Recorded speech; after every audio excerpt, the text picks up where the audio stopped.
Okay, hello everybody and welcome to the webinar this morning. I show us right at 11 o'clock here in Chicago Central Time. Want to start off by just introducing myself. My name is Adam Zabel and I run the lending department here at NEWITY. The topic of today's webinar is going to be to provide more information on applying for an SBA 7A working capital loan, as well as a couple of other types of loans, and then how to use those 7A loan funds, what types of uses of funds are allowed under the working capital program.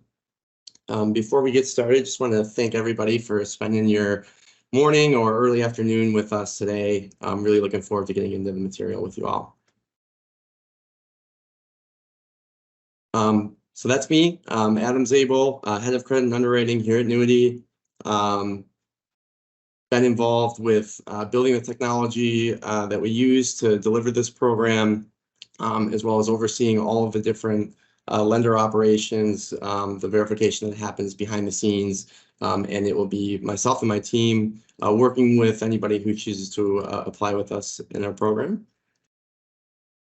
A little bit of just a very brief introduction on NEWITY and who we are. So NEWITY specializes in helping small businesses access capital, and we do that through affordable small business loans, which we're going to talk a lot about today, and also some different tax credits that we've built process around providing to small business owners.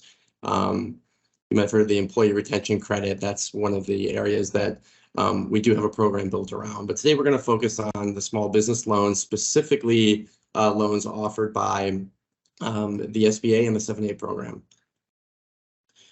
So NEWITY's been around for a few years now. We've helped more than 120,000 businesses secure $11.4 billion in funding. We have a team of individuals on the 7A team specifically who focus solely on small business loan applications and optimizing the experience for folks who are looking to apply for a small business loan. NEWITY is also the -- provider in the country, alongside our funding partner, SBA lender Northeast Bank, of SBA loans under $100,000. So we really focus on a product of up to $250,000. We do all kinds of loan amounts within that sort of, call it a little over $10,000 all the way up to $250,000, and really just finding which loan product works well for your business.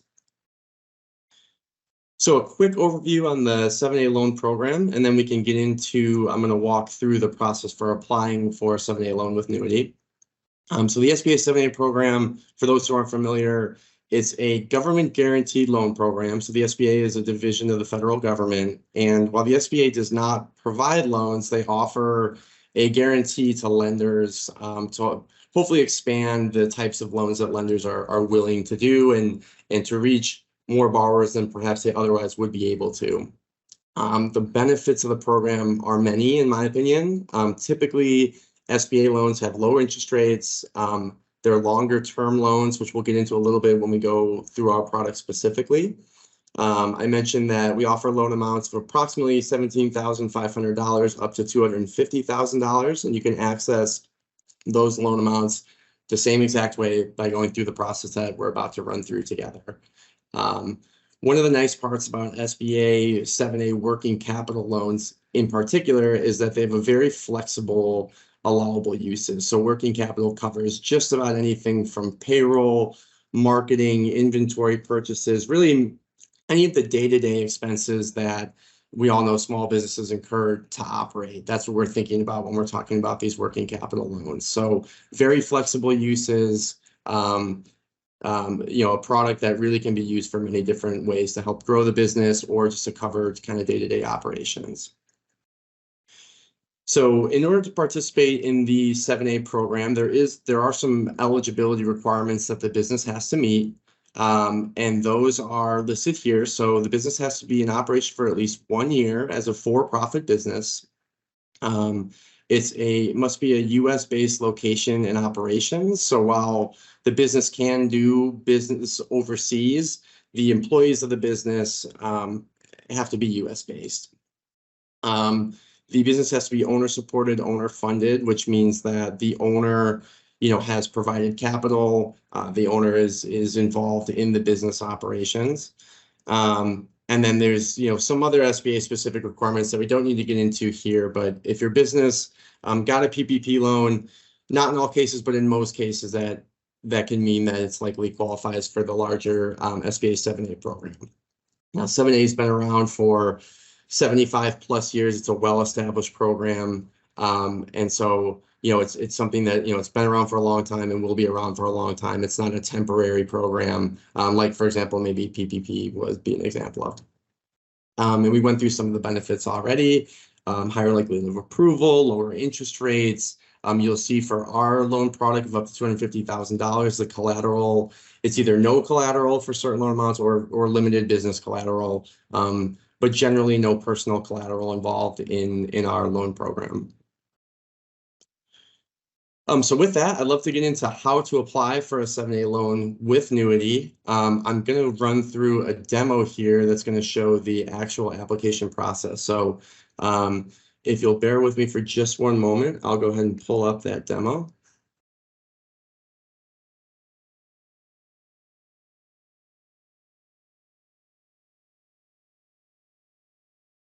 Okay, here we are. Hopefully everyone can see this okay.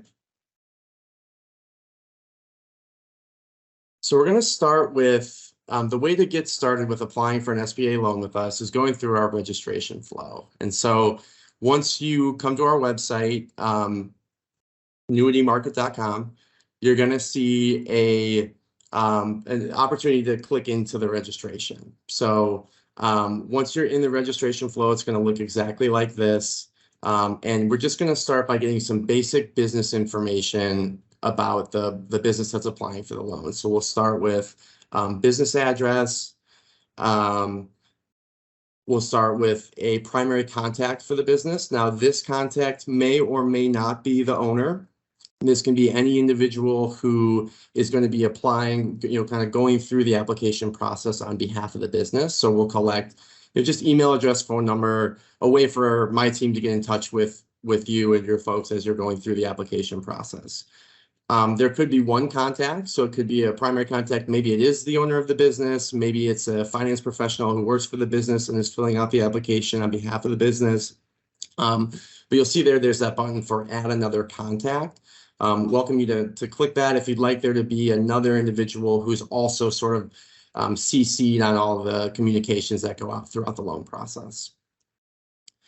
So we're just going to collect a little bit more information. This is very high level sort of ranges, number of employees, annual revenue, no specifics just yet. And then industry, just kind of help us understand, who the business is, what generally the size is. And then you'll see when you start typing in the industry box there, you're going to get options that pop up. So if you don't know your specific NAICS code, you can just, kind of tell us a little bit about what your industry is, and you'll see the options. You can select the one that's most applicable to you. So that's it for the registration process. You're going to see a brief summary of the information you just provided. Click Submit Registration, and that will take you into the NEWITY Smart Portal. So we're going to go to Dashboard, and now that we're registered, we have this dashboard available to us. A lot of different resources available here within the dashboard. But what we're going to focus on today is this section right in the middle that says Pre-Screen, Quickly Qualify for Multiple Small Business Loans. So you'll see there's that green button to start now, complete application. And now we're in the loan application itself. So this is going to be the first step is providing a little bit more specifics about the business, specifics about the loan request. And then our technology is going to determine what's the best fit for the business. Now that fit may be a SBA 7A loan. If the business doesn't meet the qualifications for that, we do have a couple of other lending products that can be offered as well. And you'll see those on the offer screen if they apply to your business when you go through the process. So let's go through this just step by step. I think you'll find that it's fairly intuitive and quick to work through. So the first question there, how much does your business need to borrow? Again, the maximum that we can enter there is $250,000. The requirements for the different loan amounts are going to be determined as we go through here, and the technology that's built in is going to help understand what the business qualifies for. So we can run through that as we go. Second section here, using your loan. This does not need to be specific. It's just some of the different uses that an SBA working capital loan can be used on. And then the rest of this information, you'll see if it was provided during the registration flow, it's going to pull in here. So we're not going to ask you to enter it again. Date of business establishment is something that we already got. A couple of areas here that are a little bit more specific are the current number of employees. If you remember during registration, that was a range. So now we're just asking for the specific head count. Just at the time you're filling out the application. It doesn't have to be complicated. The next step is annual revenue. So the easiest way to fill out the annual revenue is just to take it right off of the business tax return. So we ask for 2020, 2021, and 2022 revenue of the business. Now, if you haven't filed your 2022 tax return yet, if it's on extension, you can just enter, if you have a draft of the return, you can enter that amount, or if you're generally aware of what your revenue was in 2022, you can enter that in that box there. And I'll show you in just a little bit how we'll handle extensions for 2022 when we get to the documents section. Now, I just have some demo numbers in there. So, you don't have to have that high of revenue to qualify. The minimum qualifying revenue is $50,000 for the year. So, feel free to just enter your revenue in there. And then business debt outstanding there as well at the bottom, just what's currently outstanding for the business. So here you'll see again, it's some more information that's been provided during registration. So that's going to pass right through here to the application. No need to re-enter it. And now we're going to get into the ownership of the business. So we'll spend just a moment here to call out a couple areas to keep an eye on. So what we're really looking to collect in the business ownership section is the details of the majority owner and then all owners with a 20% or greater stake in the business. So if you do have multiple owners that own 20% or more of the business, the SBA says we need to collect some information on those individuals, and I'll talk about exactly what that information is. But we're going to start with just very simple first name, last name, and ownership percentage. And then if any of these owners, whether the majority owner or 20% or more owner is a business, so say, company ABC LLC owns 40% of my business that I'm applying for, you would just select that business radio button right there, and it's gonna sort of change the questions that we ask about that owner, just because we understand that they're an entity owner and they're not an individual. So we've entered our individual in here. It happens to be 100% owner, and then we just click fill out. And I want to just pause here for one brief moment on this section here. So we talked before about, we see this a lot where, perhaps it is the owner filling out the application, but perhaps it's a representative of the owner. It's a finance professional, accountant, etc. That person, if they're not the owner, they do have the opportunity to fill out the form, the ownership information on behalf of the owner.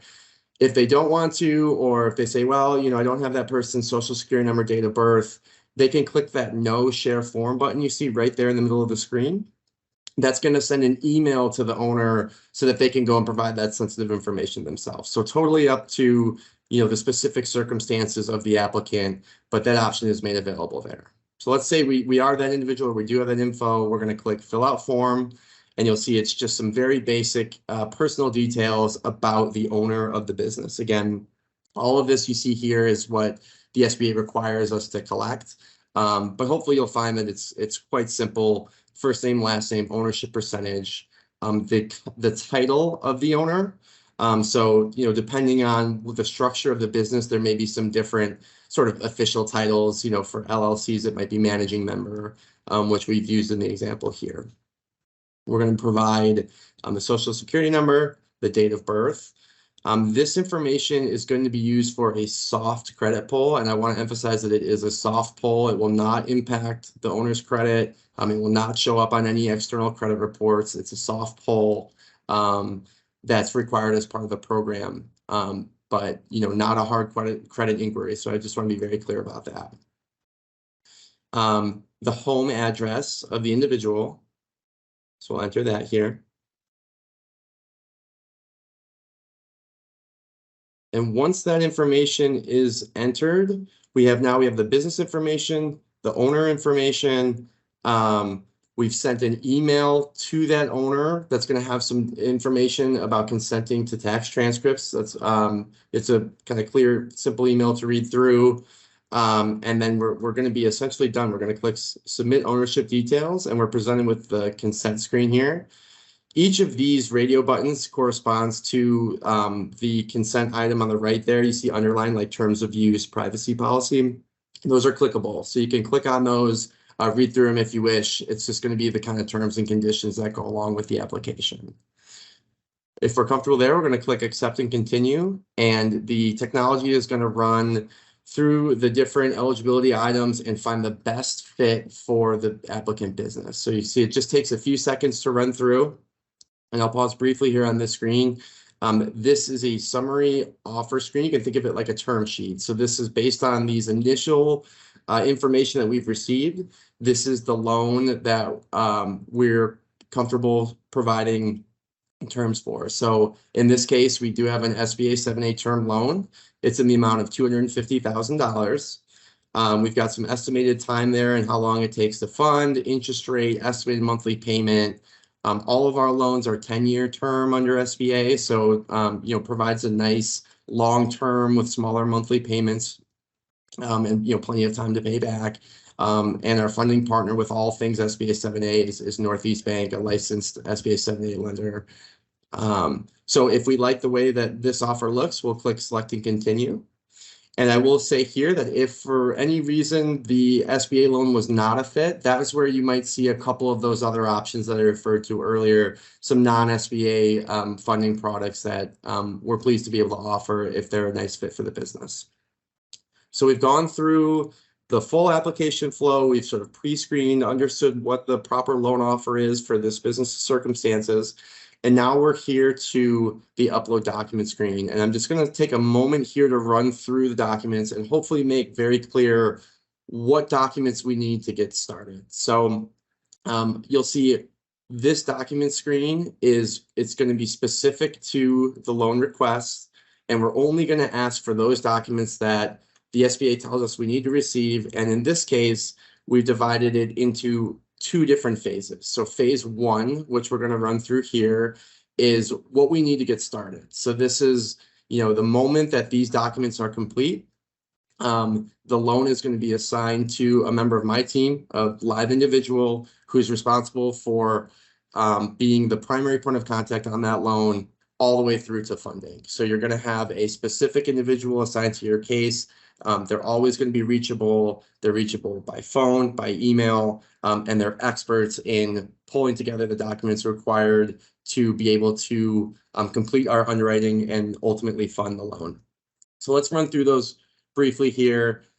Phase one documents include the business tax return or proof of extension. We talked about that a little bit earlier. So at this stage, we asked for the 2021 tax return of the business, and the 2022 tax return if it's been filed. If it's not been filed, we can collect that proof of extension. But because we're past the filing date, we do have to have at least the proof of extension for 2022. The personal tax return of the owner or the 20% or more owners that we talked about earlier, that's just going to be the most recent filing. And in this case, you can just provide that for the majority owner. So if you have several owners here in phase one, just to get us started, we can just grab that most recent tax return for one of the majority owners. Okay, profit and loss statement for the business. Now, a couple of things to call out here. We have two files to collect at this stage. The 2023 file is going to be the interim profit and loss statement. So from the first of the year through whatever the most recent month end that you have available will be that P&L, and then the full year P&L from last year as well. Now, if you don't have financial statements in the format prepared, then you can click this button here. It says not sure how to format your document. That's going to download a standard template that we've put together for our members to utilize. It's very simple, high level P&L template, revenue, expenses. It's very simple, it takes only hopefully a few minutes to fill out. So it's just there for you as a resource in case you don't have a standard format document at this time for your P&L. And it's going to be the exact same thing for balance sheets. So interim, so as of the most recent month end, and then full year 2022. And then the same little banner there with a balance sheet template that we've put together to be helpful. And then the last thing, and this only applies for loan amounts that are over $50,000, is a business debt schedule. So the SBA says if you're applying for more than $50,000, you've got to provide your lender with a summary of the existing debt that the business has. So as of the application, maybe there's some equipment loans out there, maybe credit cards that the business uses, or an existing working capital loan. We've got to collect those on a schedule. If you've got an Excel file or some summary of your debt that's outstanding, that's great. Give us that. We can work with that. If you don't, again, same story. We've got a standard template that you can download that frames this all out for you and hopefully makes it very simple to fill out and provide. Okay, so at any time, you can click that Save and Finish Later down there in the lower left. So if you say, okay, I'm going to take some time to pull these together, Save and Finish Later, your progress will always be saved. And you'll see when we come back here to the dashboard, our Apply for Pre-Screen button has now become a timeline. So that means we've gone through, we've submitted our application. And if you look at this timeline here, it's going to alert you to where you are in the process. So we've finished our pre-screen review. We're getting this orange notice here that says document upload needed. That's because we've not provided the phase 1 documents just yet. And so we can kind of always look there and see whether or not the team is waiting on any documentation. I will call out at this point that this is really most important while you're working on that phase 1 set of documents. So once you submit those, like I said before, you're going to get assigned a team member. So, you won't really be guessing whether or not you owe us anything. You'll have somebody who's working your file will be in touch with you all the time, helping make sure that we've got everything we need to move forward. So right now we see we have this document upload needed status. We have this green button over here on the right that says review documents. That button's always going to take you into the document screen. You can always get back into that document screen. Your progress is always going to be saved. If you provided documents previously, you can click that save and continue and come back in, and the documents you gave us before are always going to be there. So I just want to make sure that's clear.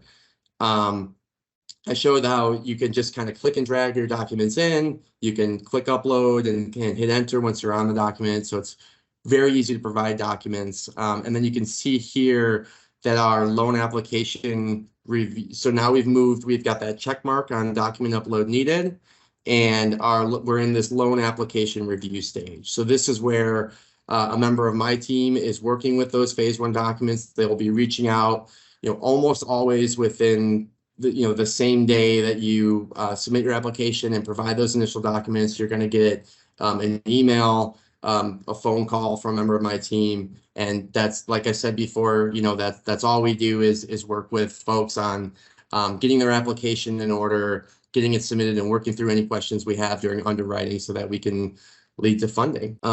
So again, you can rely on that timeline, and then as we go through, you'll move through the rest of the stages of the application. So that's all I have as far as the demo. So it looks like we've got a few minutes left. Hopefully that we ran through that. I know it was fairly quick, but hopefully you saw as we were going through that, the technology is going to guide you through every step of the way. And then my team is also going to be available there for any questions. Before we jump into some quick Q&A, I just want to point out really quickly that throughout the NEWITY environment, once you're registered, you'll see in the lower right-hand corner, there's a chat feature where you can click on that and chat. So that's another way to get in touch with the team. If you have any questions at all going through the registration, we have an amazing member services team here that is always ready and waiting to assist with questions. Anything at all that we can assist with, we're there waiting for. And, direct line of access between my team, member services team, we're always working together. So I'm 100% confident we can get you an answer to any question that you might have as you're going through. So Mitch, do we want to run through we got about 5 minutes left here. I want to be respectful of everybody's time. Do you want to run through any questions you might have seen pop up in the chat? Yeah, we actually had two come through. There are, I think, some good ones to kind of address. The first one um, was actually if the member has not or did not apply for PPP, should they still apply for 7A? Yes, absolutely. I mentioned before, the 7A program is the SBA's flagship program. It's been around for 75 years plus. It's not going anywhere. It's a fantastic program offered by the government to small business owners. And so even if you didn't apply for PPP, if you think that your business can use some financing to grow, to operate, then this is a great program that you should consider. Absolutely. Excellent. We had another question come in. What are specific things that can impact the success of an application? Good question. It's a very good question. Um, you know, we say this a lot. Like I think the biggest thing is working through that document screen, getting those phase one documents to us. Once we have those phase one documents, we're able to really move quickly. We always say we can move as fast as the business owner would like to move. We've had some loans fund in a matter of a few days, and in each of those cases, it's because we had the business owner was responsive and answered our document requests when they were needed. So, a lot of going through the SBA's origination process is really just having those documents. And again, if you don't have any of them on hand as you're going through the application, that's okay. I would even encourage you to just get yourself submitted. And then, our team's going to work with you on getting those documents shored up. So if you feel like you're not sure whether your P&L is correct or, whether your tax return, is exactly what we're asking for, I would say just give us what you've got. And then I know you're going to find when you work with the team that we're going to get all those questions answered, make sure everything's in top shape. I think one thing that, I also want to be clear about too is that you don't have to be concerned that you're going to give us something incorrect and it's going to negatively impact your application. That's really what we do, is help make sure your application is in order. So don't be concerned that like, well, if I'm not sure and I give this document, it might end up affecting my application. No worries there. We're going to work with you on it directly. So great question. That's a really good point there. We did have another question that came through regarding majority owners, personal tax return of one of the majority owners or of all, which is required.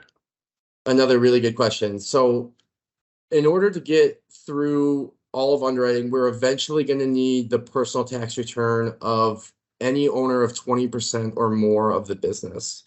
That being said, in order for us to get started, you can just give us one. It's really up to you as the business owner. Obviously, kind of in line with the last question, if you want to go through faster, certainly give us all, but we can get started with just one. Right on. I know we're getting close to time here, Adam. Do you have a few minutes for a few more questions? Yeah, sure. Absolutely.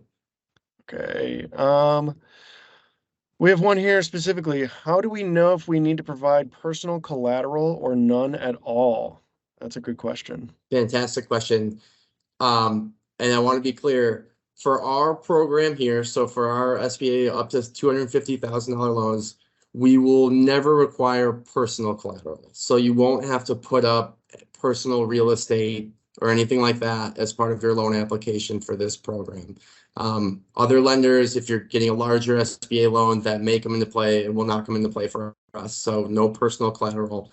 Business collateral is required in some cases for loans that are over $50,000 in value. But again, I want to be clear that business collateral is only required if it's there. So it's not that you don't qualify if you don't have collateral. So let's be clear about that. There's no requirement that you have to have collateral to get a loan. But when we go above the $50,000 loan amount, if there's a piece of equipment that has some available, let's say, net book value, then we'll have to look at that as potentially taking a collateral position in it. But there's what you can't be turned away for an SBA loan of this size for not having business collateral. So let's be clear there. Great question. Time for one more. I know we're right at the mark here at 11:30. Yeah. Yeah, let's Okay. do one more. We'll do one more here. And this is kind of just a good general one, but what is there a set interest rate and what's the range in regard to 7A loans?